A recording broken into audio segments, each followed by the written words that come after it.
Thursday, March 20th. I'm Rim. And I'm Emily. And this is Geeknights. Tonight we talk about what it's really like to be an animator and getting into animation.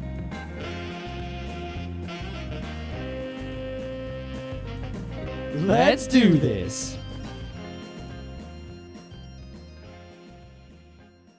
Well, this should be a somewhat different episode of Geek Nights from what you're used to because, as Scott said last night, he's off bowling with coworkers.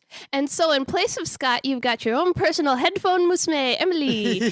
You might know me as Gomi Dog from the forums, but for all you new listeners, I am like the one-person studio audience. I'm usually in the room when they're recording the show, but you never hear my voice except for an occasional like fit of hilarity in the background. Yeah. Well, we've actually talked about this. It's kind of weird how it's hard to do like humor or anything, even when there's like two people without kind of an audience to bounce off of. And we can always tell the show's usually funnier when Emily's in the room because we can kind of tell. They look over at me and she'll like, start giggling, is she cracking up? or Is she cracking up? Run out of the room and then I hear her laughing outside. But the thing is, it's so hard because when they get really funny, I'm like terrified that I'm going to ruin a take or something and that they're going to have to like start editing the show. And I'm like, oh my God, I laughed. I'm so sorry. They're like, no, that's good. That means we're funny. But you see, there's the magic of the noise gate. Well, actually the downward expander if you want to be fancy. Yeah. But, so anyway, I've actually been on the forums a lot lately, and you probably know my handle, Gomi Dog. And actually, it's funny because I was never a big forum person until recently, and I've finally come to understand why trolls become trolls. Isn't it really fun? It's scary. It's like, because I found I'm not like playing devil's advocate or anything, but I found that when there's a flame war and this argument's coming, I'll just go and I'll be a lot more incendiary and radical than I usually am and be like, okay, let's take this match and just chuck it onto the lighter fluid. Ooh, and yet you bask used to make in the fun blaze. of me. I know, right? And so it's kind of like the stuff like with cooking. I would always be like, why do we always eat boring food? And then I move into my own apartment and I'm like, damn, I'm tired. I don't have time to cook. And then it's like, oh, Rim, I'm sorry I ever complained about boring ham, blah, blah, blah. No, as long as you don't take it to the next level. I mean, I was a semi-professional troll on Fart. Well, no, I don't think I'll ever go that far. I at least have some sympathy for the people I argue with. Yeah, you haven't... Except that one person. You know who you are. You haven't yet attained that level where you actually... It's like it's so impersonal that you don't even consider the issue. You don't even consider who the other person is or even what they said. Well, all you do is type something invective and then wait for the fireworks. Watch it explode. Well, I used to take stuff really personally on the forums. That I remember there was this one listener, Killarney, and I actually he still listens. I think I felt really bad because a long time ago I yelled at him to be like, "Why do you always get so argumentative? Leave Rim Scott's pronunciation alone." And I actually got all uppity at him. Like in retrospect, I was like, man, that is not how things work on the internet, Of course. I felt very bad about that. Gomi Dog is also somewhat famous on the forums for drawing certain art, shall we say? Certain Geeknights fan art. I drew those at work, and then it was just. I was animating and, it got around lunchtime and I was like, man, I need to take a break from the 3D stuff. And so when that happens, I'll get out the tablet and start sketching in Photoshop. And I was like, oh man, I know what would make the fangirls flip out. I'm going to do it. Weren't we having a conversation about Moe girls or something? Moe girls have been coming up a lot lately. I don't know. I don't remember Not just in our what conversations, but in the world. There's just more Moe girls left and right. I don't know what put this twisted idea to my little noggin here, but I was like, I'm going to do... it was probably, I was thinking our friend was talking about drawing some video game characters, and you'll find out later which video game characters, because it's pretty hilarious. But let's just say, they're more of the PC gaming FPS end of things as cute Moe girls, and like the Pokemon drawn as Moe girls. And it seems like the rage today is to draw everything as cute Moe girls. So I'm like, I'm going to take Rim and Scott and mummify them terribly. See, now, all you need to do to complete this sort of circle of life is to take our Moe girls and turn them into some sort of Mecha Musume. Oh my and then God. Katsu will be the most conflicted person yeah. in the world. You're gonna make him be like one of those like Nakatsu from Hanakimi, where it's like, uh oh, am I gay? What's going on? I feel strange. He's my best friend. Oh my God! If you haven't read or watched Hanakimi, I actually really recommend it. It's a very funny show. But Got a lot of anyway, track and field. For all of you who are uninitiated, I don't know how many new listeners will suddenly randomly stumble upon this episode first of all episodes, because since Katsucon, we haven't really promoted, and we're not going to until this summer when we go to every freaking convention in the world. Oh my God, we've got the lineup there. But this is a slightly special episode, and that our normal co-host Scott is, as you know, bowling with coworkers. I don't know when he's gonna be home. You know, when you think about it, that's one of those old men kind of things. Like, yeah, I'm going bowling with the guys from work. It's like, my God, we've gotten to that age, haven't we? Man, Actually, the thing is, up until my current job, I never would have even considered doing anything with most of my Well, no, I take that back, because some of the people at IBM were cool, but I worked in a really small, like, cool department. But the hospital, not so much. Yeah, but now you work at a cool company. Your company kicks ass. You know, man. I'm curious. This is just a total aside, but I wonder, did any of you work at that hospital? Because I sent an email out to pretty much everyone who worked there, like, basically, yeah, screw you all. Thanks for the fish. Oh, and by the way, I do this radio show. Oh, you did? Yeah. You did? Yeah. Oh, I did not know that. Well, I knew you walked out with finger held high, but I did not know that you promoted yourself at the same time. It's like, fuck you and listen to Geeknights. That was the proudest and highest finger that has ever been raised by Rim. You were pretty pumped about that, like freedom. I just picture myself like Mel Gibson along the road in Yonkers, you know. See, I could yell freedom like Mel Gibson, but without the bad stuff. Yeah, without the torture and the nasty. I do have a little bit of news, because this is a rare moment. I can talk about politics without having Scott here to go, politics, it no, doesn't boring. affect me. It doesn't affect me at all. Nothing, all this Obama business. I just want people to be quiet. The thing is, he gets really ticked at us when we don't know the absolute latest, like, up-to-date stuff in tech news. He's like, what? You didn't know such and such gadget came out? You're crazy. And we're like, well, this is actually stuff that can affect your life, Scott. He's like, it won't affect me. Nothing affects me. What he always says is, it hasn't affected my life yet. Well, recession, Bush, etc. He hears me complain about Bush, and then he's like, Well, actually, it has affected him, and he has admitted this. He always says that it affects me because everyone around me is constantly yelling about it. Yeah. He listens to me gripe about it. You know how, like, he was sad because I always when I draw caricatures of Rim and Scott, I always draw Rim happy and Scott is kind of like scowly, and I think he felt kind of booed about that. He's like, I smile. I'm like, I know you do. Everybody caricatures Scott as grouchy, and I think it's partly like a balance thing, because on one hand you've got, like, it's kind of like the tragedy and comedy mask for Greek theater, and on one hand you've got, like, really smiley hyper Rim, and on the other hand you've got Scott, who's kind of surly. and he said, you know, I smile, why do you always draw me angry? And I was like, I don't know. But then I look back through, like, all the Geeknights art we've had pretty much forever, and even back to, like, our earliest logos and banners. Scott is grouchy and usually full of stubble. My favorite one still was Art Boy, our friend Adam.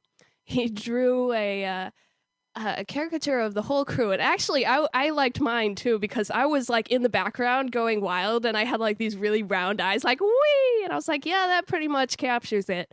But Scott was sitting in a corner typing on his laptop and thinking of a penis, and I was like, yep, that's Scott for you.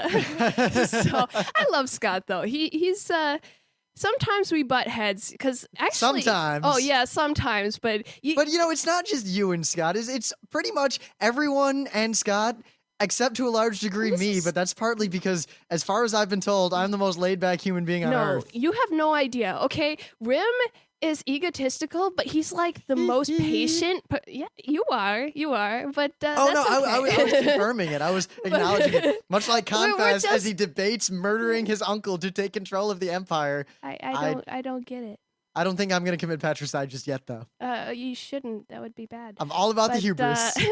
Anyway, what I was gonna say is he's the patient person. Like it's like this, Unless I'm hungry. yes, when you're hungry, but even then you only get mildly like I don't know, impatient. Puff, You're puff, kind of puff, like go, let's go. let's 180 go. miles an hour. Well, not quite that bad, but this guy, he's great to deal with. But Well, anyway. I think have we ever told. I don't know if I ever told the story on the show of how Scott and I came to be roommates because it was actually a very mundane moment. Is this going to be like the gripe about Scott show? Because I don't want in on that. I'm like happy on Scott lately. Oh, I so. am too. It's a funny story, and Scott actually agrees it's funny too. We might have told Yeah. it before.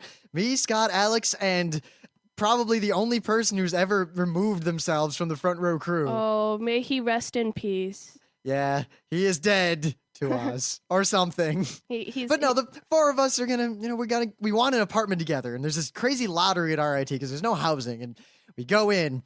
And we were walking up, and we discovered that the last 4-person apartment, other than the nasty ones at River Knoll, are gone. Oh man. And we're like, damn it. All right, we're going to have to live in the crapo apartments, and this is gonna. And then someone yells, hey, I got 2 one-bedroom, 2-person colonies left. Anyone want them? And we were at the front of the line. Oh boy. We all look at each other, and we all go, and then Alex says, who's going to live with Scott? And everyone looks at each other, and there's this moment of silence. I can see Alex saying that. And Scott's like, what? And I said, I'll live with him because I'm probably the only person who will not murder him. And it's probably true. I I've lived with Scott. I can attest to this. I never actually tried to murder him. I tried to. only one member of the front row crew has ever tried to murder There was Scott. one time where I went for him, and it might have gone into violence if I had actually got there. But I slipped on the kitchen floor and fell smack on my butt, and I was like, "Oh, my butt!" And so the situation kind of changed from like violence to comedy immediately, and it was kind of like, "Ah, ha, ha, this is dumb," you know. But yes, So- only one person has actually tried to kill Scott, and it wasn't you. So, Yeah, I'll leave that distinction for someone but else. anyway, I can talk Yeah, about let's politics. talk about that. I can talk that about Obama. politics. So Obama. I have so much to say, but I don't want to do a whole episode on just me talking about politics because I can record that by myself. I don't need anyone else here. I could just go, and I feel this way about this issue, You and know, this that's- way about this That's issue. like my John parents. McCain is a giant twat. Not really. He's not that bad. You know, that's like my parents, though. Talking about politics to people who agree with you. It's Well, the like thing is- talking about preaching to the choir. Everyone agree. Like, I know a lot of our listeners agree with me and like, yeah, Obama and all that stuff, but I don't think a lot of them agree with my political stances as opposed to Oh. my issue and politician stances. I don't always agree with your political stances, but Well, I'm that's a federalist. okay. We can, Well, technically, I'm an anti-federalist, Yeah, but that's we because can I'm live with pro-federalism. it. That's America for you. But all right, here's the deal: Obama's up by enough pledged delegates, and he's poached enough of Hillary's superdelegates to where pretty much, unless Hillary like absolutely demolishes him in Pennsylvania, I don't see any chance of her getting the nomination. I think Obama is definitely going to be the next president of the United States. And the cool thing is, it's weird how it came down to Michigan and Florida because Michigan and Florida both went for Hillary, partly because Obama took his name off the ballot in Michigan and actually didn't campaign in either state. And Hillary kind of left her name on the ballot and campaigned a little bit. And then now she's even campaigning on the deal that she's going to reinstate their votes and how those votes for her should count. Even though in Wow. Michigan, Obama wasn't even on the ballot. Man, what is up with Florida always messing stuff up? It seems like See, every time we have an election, Florida is just like a major like clusterfuck. Well, So see, what's up with actually, that? the real problem is Ohio. Ohio has more election problems than any other I state. know it's always, and isn't it like kind of the swing vote thing where like Yes. if Ohio goes one way, oh my god, and But it's weird how I actually had to very seriously. The thing is, I came to this conclusion right away. I kind of agree that those states should not get their votes because they totally broke the rules and it would ruin everything if they voted now. And it'd be a gigantic waste of money to do a re-election. And luckily, Michigan doesn't have any money, so they're not going to do it. And I don't know what the reason was, but Florida doesn't look like they're going to do it. that's probably for the best. Yeah, but my old home state, I give them points for trying hard and saying, hey, we're going to totally break the rules. But yeah, you lost that gamble. And we'll see what happens in 2008 or it is 2008, 2012, the next time you get a shot at this. Didn't you do a story about how Michigan had to shut down for a day because it was like Michigan was closed because they had no money? The Michigan state government had that happen a couple times. The Detroit city government has had that happen several Many times, I assume. Oh God, I could do a whole show on what's been going on in Detroit recently. Yeah, and plus you've got your ear to the wall as far as Detroit politics is because your dad. Yeah, actually, he's retiring in September, so I got to fly out to Michigan. Gonna do a fancy party? I get to fly out to a fancy party in Michigan. Can I come? Can I be your escort? Remember Scott talking to Scott yesterday? He was convinced. Oh, now we're gossiping about Scott again. This is terrible. You should never let me on the show. I think his argument was that there's a chance that there is an escort service out there that in fact provides escorts and nothing more. That's not what he said. He said escort services only take you to parties. And you know what I was saying to Alex today? I was like, that would be great if they had tickets to every, red carpet event in the city, and you would hire an escort service and they would take you to the party of your choice, even if you weren't invited. You'd be like, hello, madam, can you take me to so-and-so's premiere party? And they'd be like, right away. No, but no sex. That's bad. That's no good. I was just looking for an excuse to do that. I haven't done that in a while. I hate Quagmire. I'm sorry. I just hate that. But man. being a trumpet player, I have the rare gift of being able to do a gaiety. I like doing that. It makes me that. shudder with horror. I just don't like it. But yeah, I don't have much more to say unless I go into crazy depth. But the only chance Clinton has is Pennsylvania. And I've actually donated a fair amount of money. And our good friend, the other Scott, the stronger, faster Scott. He's fighting the good fight for the Obama side. He lives in Pennsylvania, and he's actually campaigning and working hard. So we've said this before, but I'll say it again. Geeknights, the podcast, officially endorses Barack Obama for president of the United States. But as Emily says, Hillary is okay, but I like Obama better. The thing is, I have a lot of mixed feelings about Hillary. You guys you hate on her more than she deserves. But the thing is, I liked Hillary a lot, and I granted the ad was terrible, and I thought that was a low blow, and I was like, Hillary, that is lame. Do not do such lame things. Yeah, You're and also better than that. the whole thing. I mean, granted, Barack did a little politicking too because sure.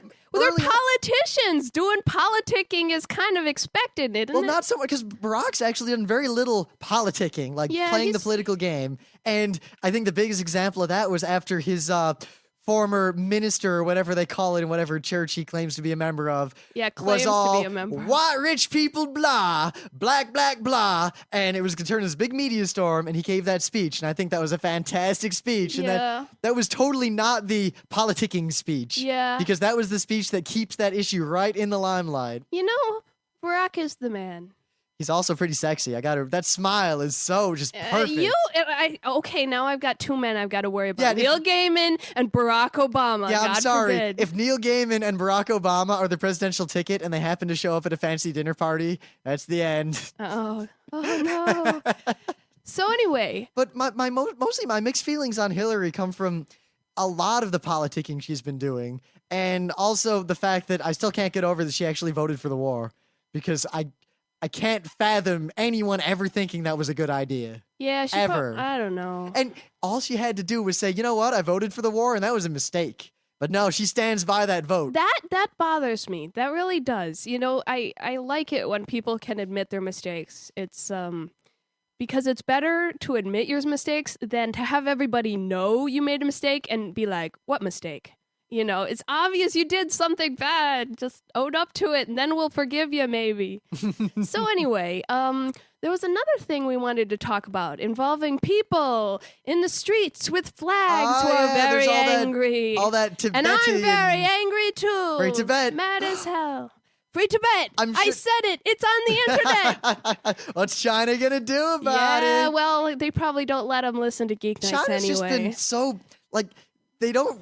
the Chinese government really doesn't understand when is a good time to be oppressive and when it's the time to just let it slide and not when make it's a a media good issue PR out of it. time to be Yeah. oppressive. There are good PR times to be oppressive. There are ways to handle being oppressive. Well, If- to be quiet about it. If I Bjork guess. whispers "Free Tibet" or something like that under her breath at a Chinese thing, if you just don't say anything about it, it'll probably slip right under the radar and disappear. But the fact that China came out so lame, not just like strongly, but the statements they made, it wasn't like they were those strong, like communist, blah, blah, blah, blah, blah. It was like, and Bjork hurt the feelings of the Chinese people.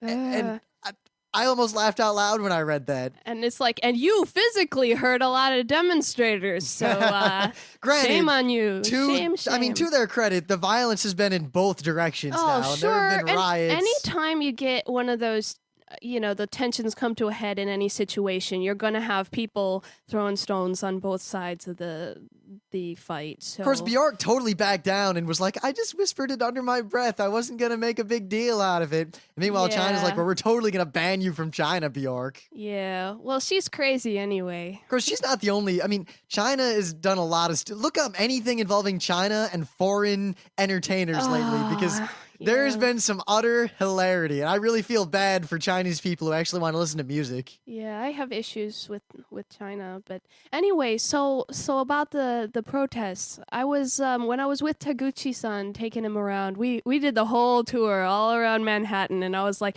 but it's funny when you get me as a tour guide because you get all the big sites. Oh, this is the Woolworth Building, this is the Chrysler Building, this is the Statue of Liberty, but you also get stuff like, oh my God, this is my favorite manhole, and look at that, that's this place where I ate it one time, and these people got into a fight, So you get these really weird Eddie Izzard tours. got my head stuck in there. Exactly. I was just gonna bring that up. It's like I got my head stuck in there once when I was a kid. It's better than the early So, tours I gave. Like, hey, Scott and Dawn, this is Brooklyn, I think. Brooklyn.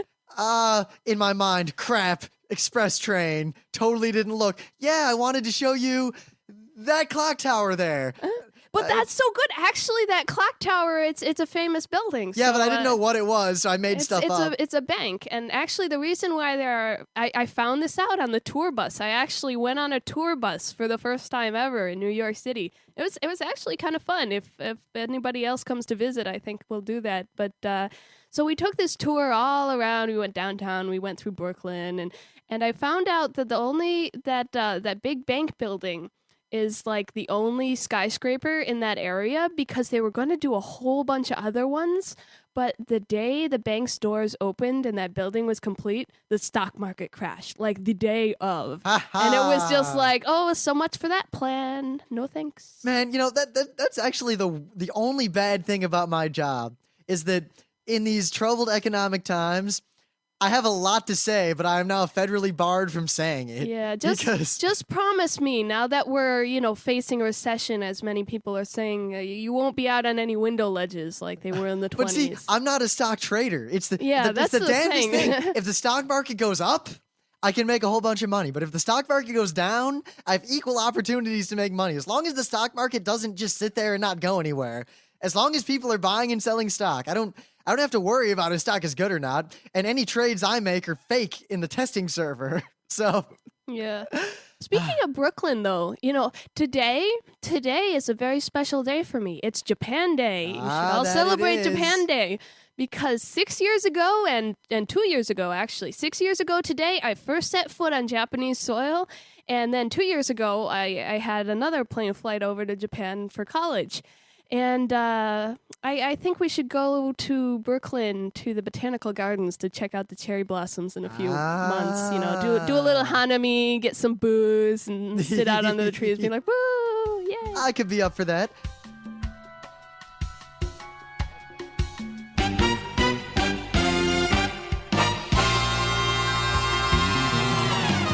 Things of the day.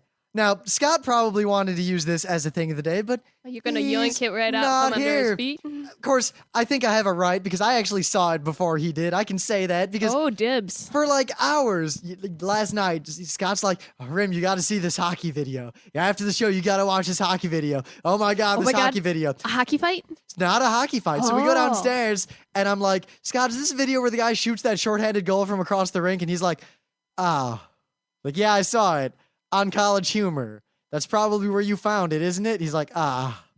But I got to tell you, and I agree because he said the same thing.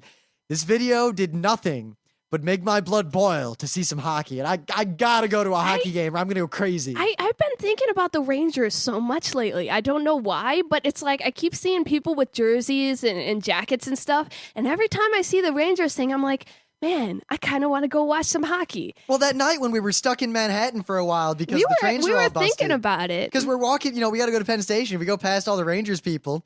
And we passed a whole bunch of scalpers. I totally could have gotten a ticket if I really wanted. Yeah, but then we wouldn't have gotten home. And the fact is, I already paid for those goddamn Amtrak tickets. So you would have had to But see, that's the level of pony up the cash. if you take that extra level of screw it, let's do it, then I would have been paying for like the hotel room and everything at that point. Oh so. man, let's Rangers tickets are expensive enough. Let's just Every year I debate getting season tickets. Now that season tickets. I don't know. We don't have time, man.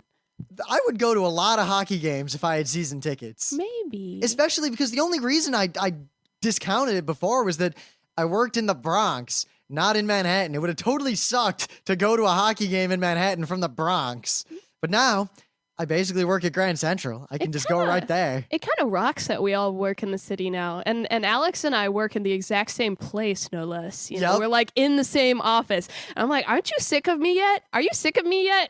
Because we're like, we live in the same apartment building. Every morning, he knocks on my door or I knock on his. We walk to the train station together. We ride the train. We don't talk a lot on the train. We basically do our own thing. We walk from Grand Central to the office. We sit and work on games all day. Then we do the same thing only in reverse. And yeah, when you're as talky as I am, I'm like, if I were me, I would be sick of me by now. Am I annoying yet? Am I annoying you? You're getting there. Yeah, you're getting there. So. All right, so what do you got for me? Thing of the day. Often we don't let our guest host do things of the day. You're special. But I came prepared. Yes. Actually, I found two wonderful things today.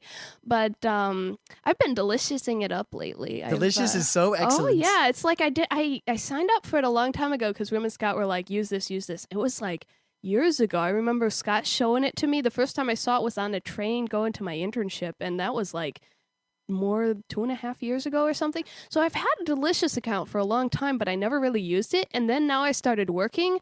I don't want to have bookmarks on my work computer because then I can't access them at home. So I Delicious everything.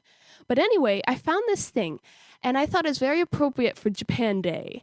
And so when I was in Japan, especially in high school, there was this big thing among the teenage girls called purikura, which is like a shortened version of print club.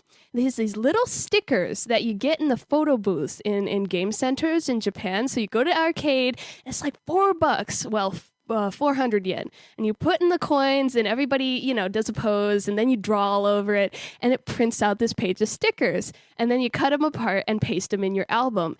And some of these girls had like these thick binders full of purikura stickers, and I'm like, let's see, at 100 yen a pop, how much did they spend on these books? These must be like these binders filled with treasure, And I thought, wouldn't it be great if you could make purikura in America? But, other than the occasional, kind of lame machine in an arcade, it's not the same, trust me. Plus, in Wildwood, those machines are like $5. Oh, yeah, it's nothing to compare with the Japanese arcade purikura. But I have found a website where you can take any photo and you can doctor it with all the little cute purikura doodles, and you can make it look just like purikura. So if you want to do a purikura you and use it as like your icon picture or something, go for it. It's called Puricute, and it is adorable. And for you guys out there, because I know just based on the poll that more guys listen than girls, there are a lot of hot pictures of Japanese girls on the site. So like if you want to look at like cute Asian women being like, yeah, and doing mugging for the camera, go there, and you'll probably get a different kind of enjoyment out of it than I did. But oh well.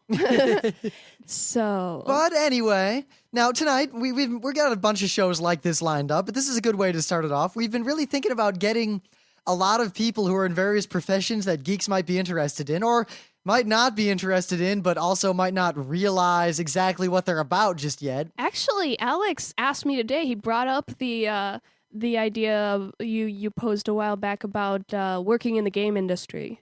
Yeah, because a lot of geeky jobs are not what you think they are. Like video game tester. Oh, we were talking about that today too. Jamie brought it up because we were testing a game. We were testing the sledding game. And, basically it's just like we play it over and over and over again and look for bugs. And we're like, man, the server lags and blah, blah, blah. And we have to note down everything. And we're like, you remember when you were a little kid and you wanted to be a video game tester so bad because it would be so awesome to get paid to sit around all day and do video games? Yep, let's see. Hit the farthest left block. Nothing bad happened. Hit the farthest left block while holding B. Nothing bad happened. Became big. Hit the farthest left block holding B. Nothing bad happened. Yep, that's about it. But except with our games, glitches always happen. I'm like, I'm falling down a waterfall. I think I went underground. What's going on? Some of the glitch. Oh, I shouldn't be talking about it. This Can't be any worse than. This is quiet.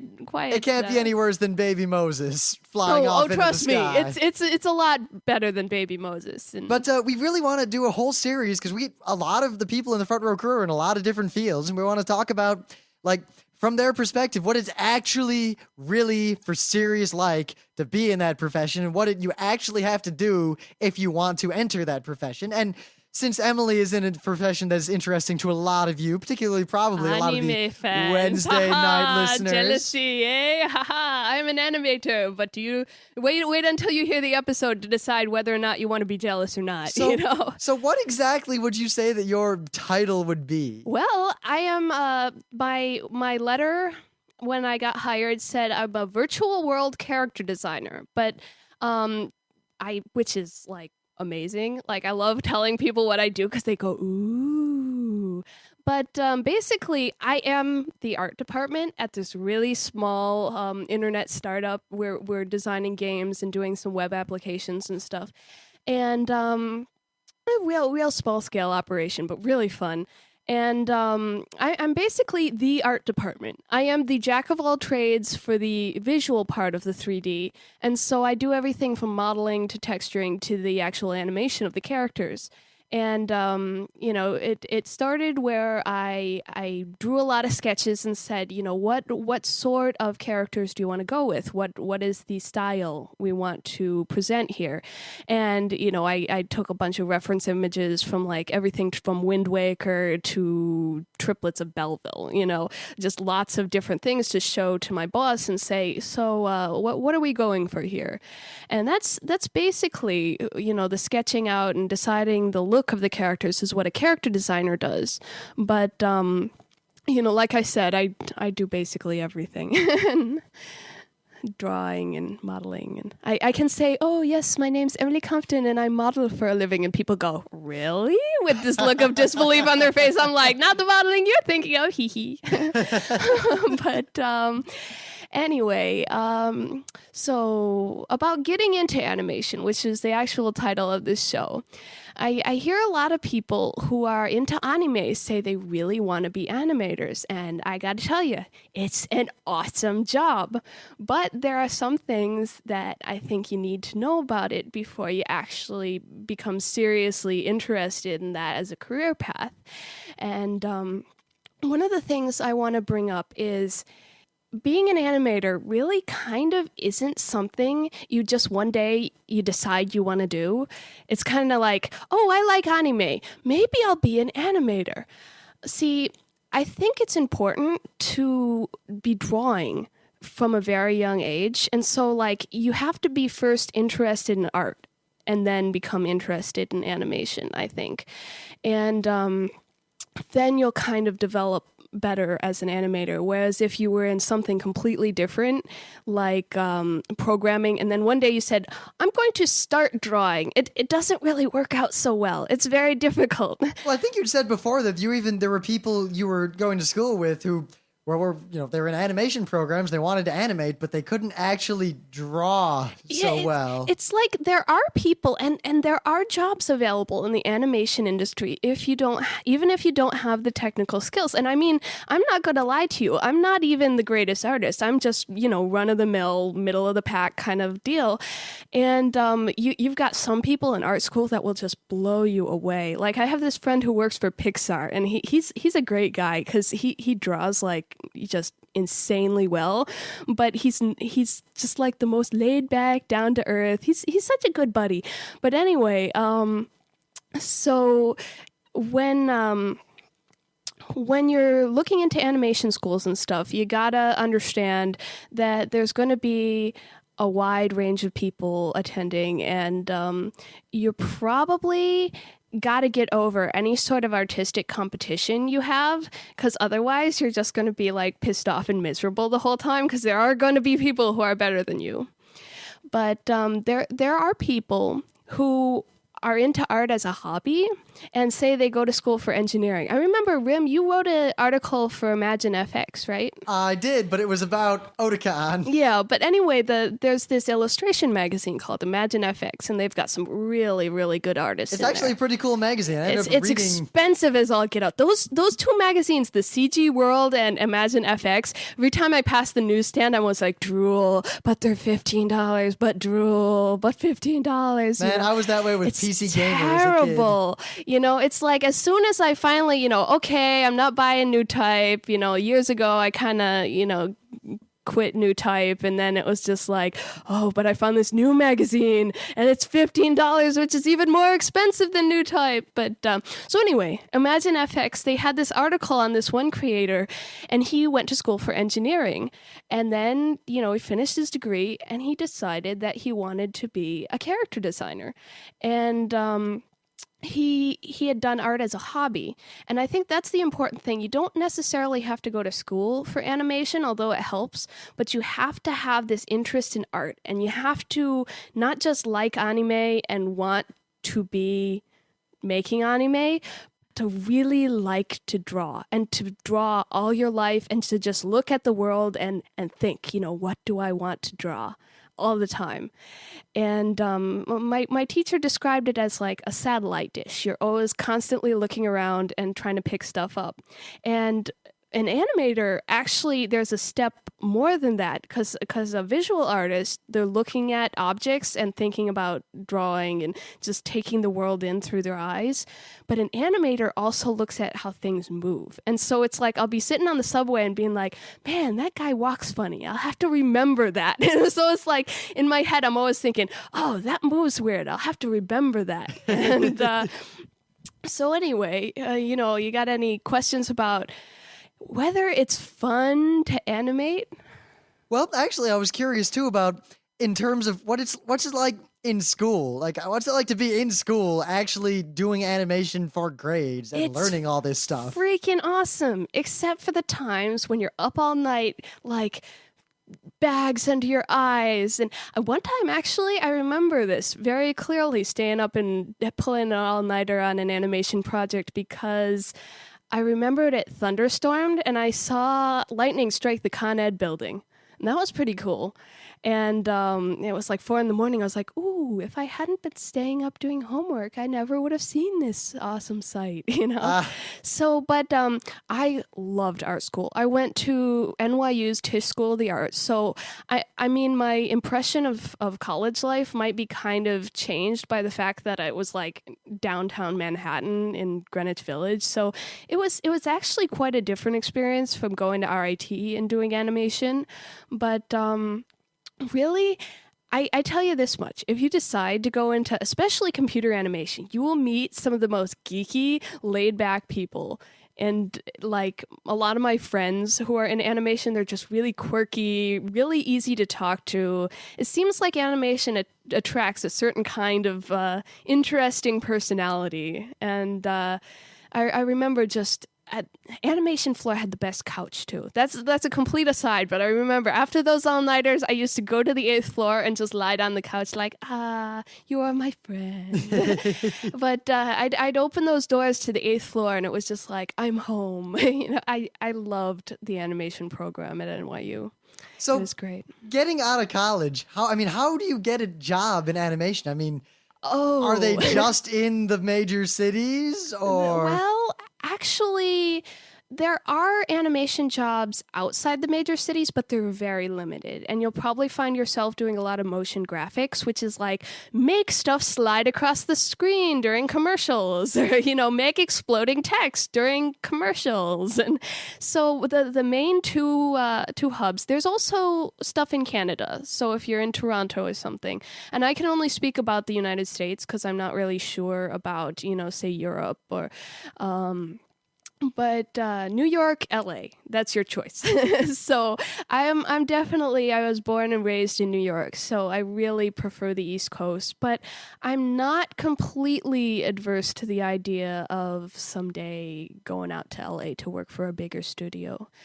There is a big studio in New York, Blue Sky Studios. They just did Horton Hears a Who, and actually a lot of my teachers worked for them. I remember Dean, my senior thesis professor. He did a lot of the animation for the Sloth on Ice Age, and he'd bring in clips all the time, but. So New York's mostly independent. There's a lot of commercial work, like a lot of music video work too in New York.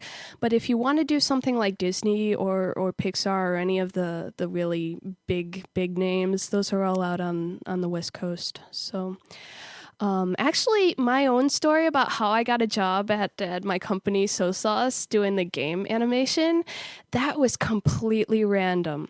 So it was. That's not so bad. Because I'll tell you the story. Because remember, it was I kind of got my first job at IBM by accident, and then from there, everything was just the sea of accidents that got me where I am now. Yeah.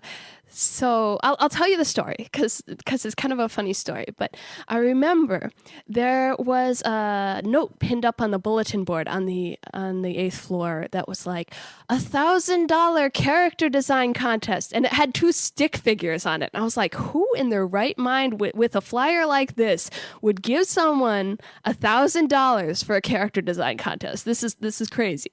So I actually spent my birthday designing, like the evening of my birthday, designing characters for the contest deadline the next day. Actually, I think a lot of our listeners will remember this because they were actually linked to in the forum by someone.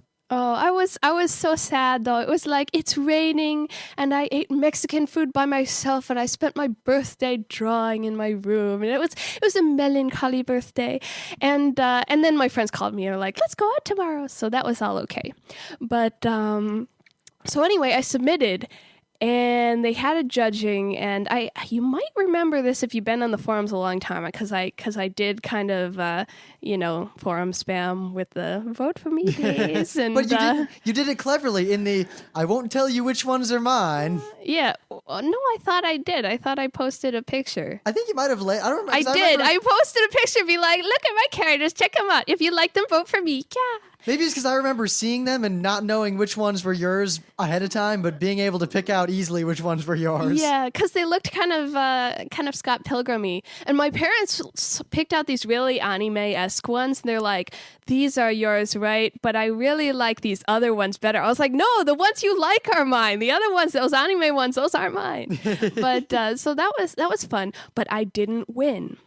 Some guy got his. I found this out later because the guy who won was a friend of my coworker Brian, who's awesome, and he got his World of Warcraft guild to vote for his stuff, so he won, even though his stuff was kind of meh. Yes, learn a lesson out there. Internet voting will never answer any question. Never end well. But anyway, I didn't win. I didn't get the $1,000, but eventually I got an offer to be a software tester at Social Sauce. And so I said, hey, why not? They'll give me $1 and some free movie tickets. Why not test the software for them?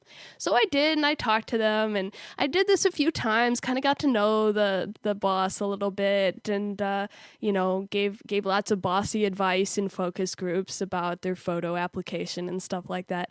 And then one day, I see this post on the career board in school that was like, part-time character designer, Social Sauce. And immediately I emailed them. I was like, I can do it.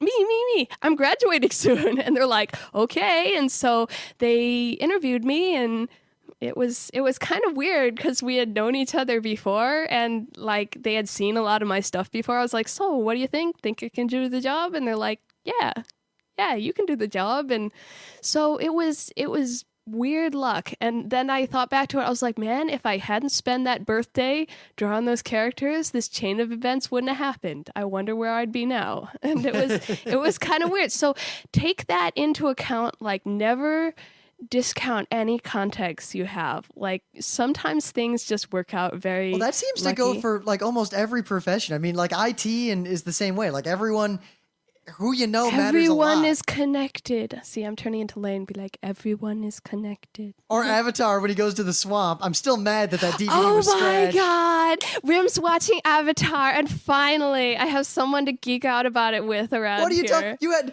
You had Kate and Adam. Oh, yeah, and sure. Dear Ido. And I know, but the thing is, they weren't around all the time. So when I was watching it, I was like, oh, and this happened, and Zuko is sad, but I couldn't say anything. Zuko. Oh, Zuko, he's so sad.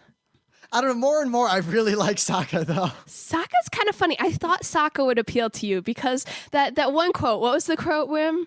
Oh, well, can your science and logics tell us why the rain falls? She's like, yes, it can. That was an episode where they were debunking fortune telling. Auntie Wu and her woo-woo. Yes, exactly. Aunt Wu and her woo-woo. And so it was so funny because I'm like, this is going to be an episode that appeals to Rim. And he talked about it immediately. I was like, yeah, that's your quote in there. You know, this is starting to give me an idea, actually. This is a total non sequitur, but not completely. We've reviewed anime a lot on Geeknights or movies or whatever, but it's always like me and Scott, we do a normal review. But I feel like we could do an interesting show if we got like several front row crew people who had all seen the same show and just cut loose roundtable style with a bunch of microphones. Yeah. I'd go for a round table. Especially if it was fun. something epic, like if we all talked about the old Vampire Hunter D movie or something. Yeah. Actually, I really want to watch Ged Senki or The Girl Who Jumped Through Time. Toki Kake is really, really Yes, good. it I was is. thinking about that today. Oh, man, I love that movie. But Ged Senki, I'm kind of in, but none of you guys have seen it, right? I haven't. You haven't? No one has said anything good about Scott hasn't. Alex hasn't. But it has dragons, Rim. Just watch it Oh, because it's Ghibli and dragons. it. That counts for all. You didn't listen to last night's show yet. Where, Yes, I did. And you were Ah. talking about Rain of Fire and how the movie blew. Yeah, but also how the only good thing in Twilight of Dungeon is the Was cute, dragon girl. And the only good thing in the early years is the cute dragon girl. I like Dungeon. Actually, though, you were catching flack on the forums because you don't read comics. I don't have time. What do you want me to do? You have a train ride. Yes, a train ride that's already full of Avatar and Kaze no Yojimbo and writing for my blog. I've got like 8 articles in the works for that okay. thing.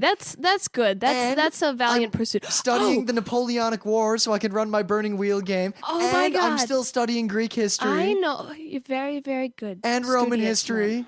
But I just, when you And started playing talking Leighton. about writing on the blog, it reminded me of something. But maybe I'll let you do it like in more depth as this thing of the day. But I found the most awesome open source software for screenwriting and yeah. storyboard organization and making your ideas. So all you writers out there, take note. I have a present to show you. You probably already know about it. I'm probably just behind the curve. You'd be surprised. But this thing, I was thinking, man, I need a screenwriting program, but they cost money, and oh, it sucks, and I'm making do with Word and a macro.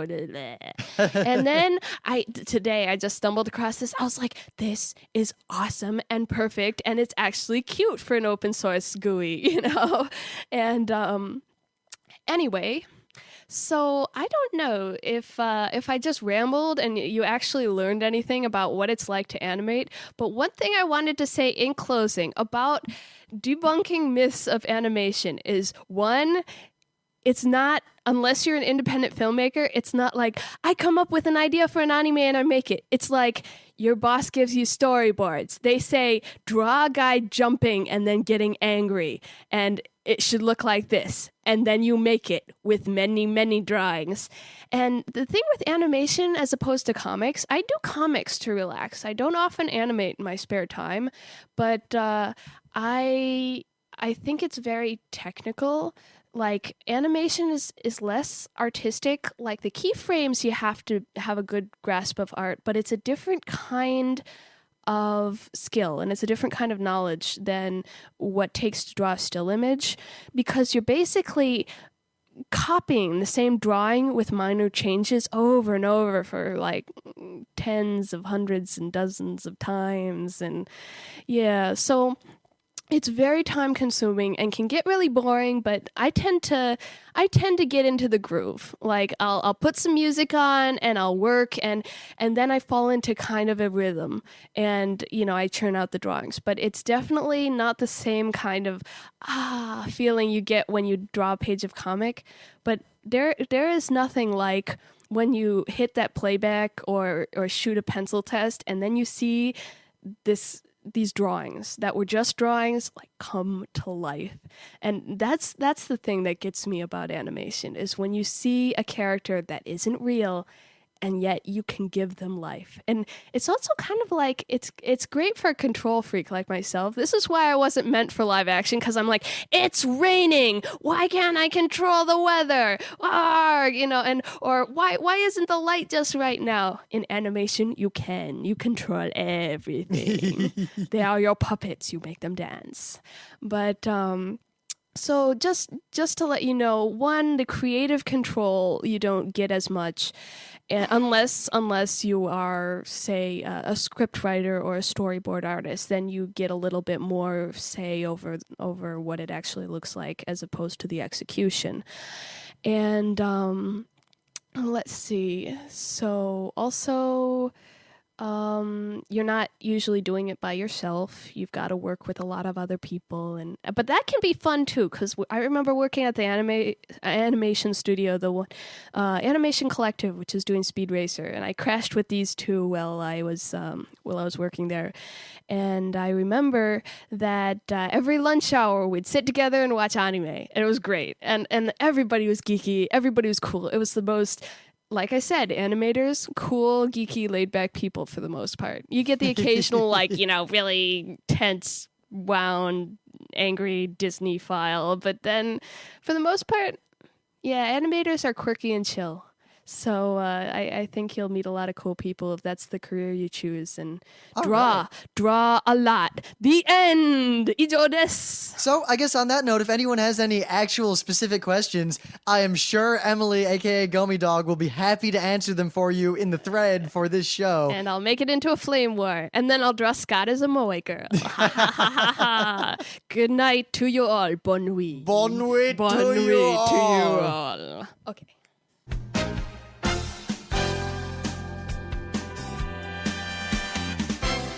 This has been Geeknights with Rim and Scott. Special thanks to DJ Pretzel for the opening music. Be sure to visit our website at www.frontrowcrew.com, where you'll find show notes, links, our awesome forum, a link to our Frapper map, and links to all the RSS feeds. We say feeds plural because Geeknights airs 4 nights a week, covering 4 different brands of geekery. Mondays are science and technology. Tuesdays, we have video games, board games, and RPGs. Wednesdays are anime, manga, comic nights. And Thursdays are the catch-alls for various rants and tomfoolery. You can send us feedback by email to geeknights@frontrowcrew.com. Or you can send audio feedback via Audio. Just click the link that says Send Me an Audio on the right side of our website. If you like what you hear, you can catch the last 100 episodes in iTunes or in your favorite podcatcher. For the complete archives, visit the website, which has everything. Geeknights is distributed under a Creative Commons Attribution Non-Commercial Share-alike 2.5 license. This means you can do whatever you want with it as long as you give us credit, don't make money, and share it in kind. Geeknights is recorded live with no studio and no audience. But unlike those other late shows, it's actually recorded at night.